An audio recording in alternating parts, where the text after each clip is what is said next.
It is predicted that Russia will soon take the place of the United States as the world's superpower with the help of China. 62% of the US population say it's a very serious problem. What is India's position in this context is problematic.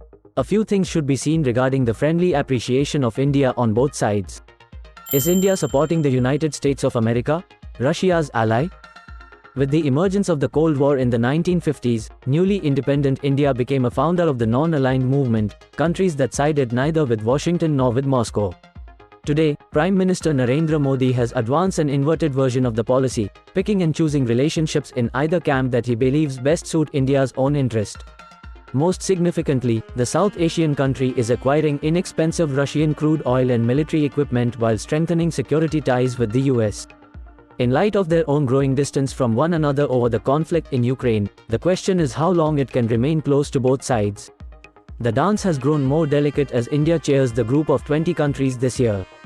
Is India a friend or foe of the United States? India and the US are not official allies, but they have been a strategic partner for at least 20 years. This implies that even if they are two sizable, diverse democracies with a lot in common, India is not obligated to align its perspective with America. For a long time, India was leery of the US largely because of its close security ties with Pakistan, India's neighbor and arch-rival. But the relationship has improved in large part due to shared concerns about an increasingly assertive China. America sees India as a bulwark in the region and has enlisted it as a member in the so-called Quad grouping of Indo-Pacific democracies, along with Australia and Japan. China has criticized the group as a clique that could stoke a new Cold War. Why is India and Russia so friendly?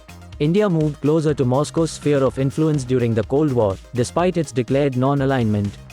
India's economic policy was outlined in 5-year plans a la the Soviet Union for many years. Close cultural and people-to-people ties also grew. But at the heart of the relationship is New Delhi's long dependence on Moscow as its main supplier of weapons. While that dependence has shrunk, imports of Russian weapons dropped 19% during 2018 to 2022 compared to the previous 5-year period. According to the Stockholm International Peace Research Institute, Moscow is still its main supplier. Given the border disputes it has with China and Pakistan, its two largest neighbors, India is particularly sensitive about that.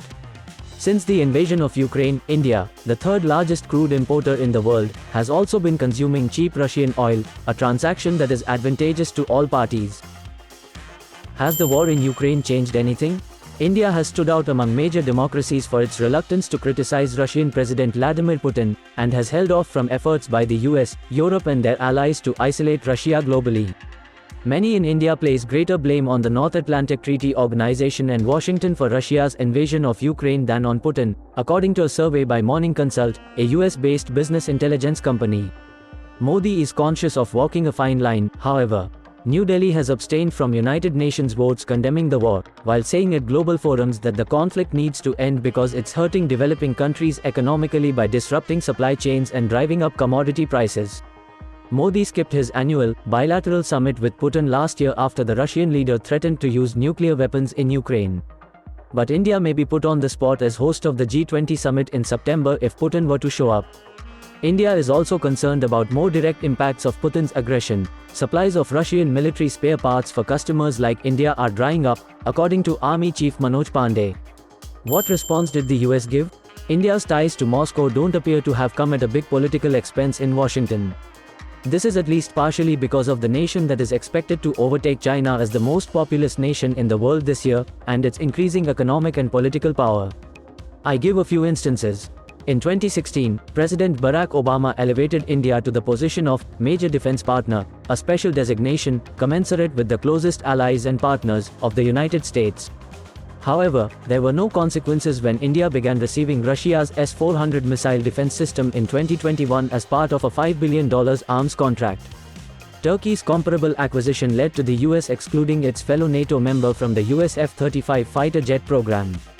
India has faced little public blowback over buying Russian oil either, because it's meeting the West's twin goals of crimping Moscow's revenue, by paying discounted prices, while preventing a supply shock by refining much of the crude into fuel for Europe and the US. Bilateral trade has soared, including US weapons sales.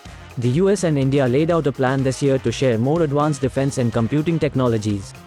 US Treasury Secretary Janet Yellen, during a November visit, emphasized India's potential as a manufacturing hub, in another push against China.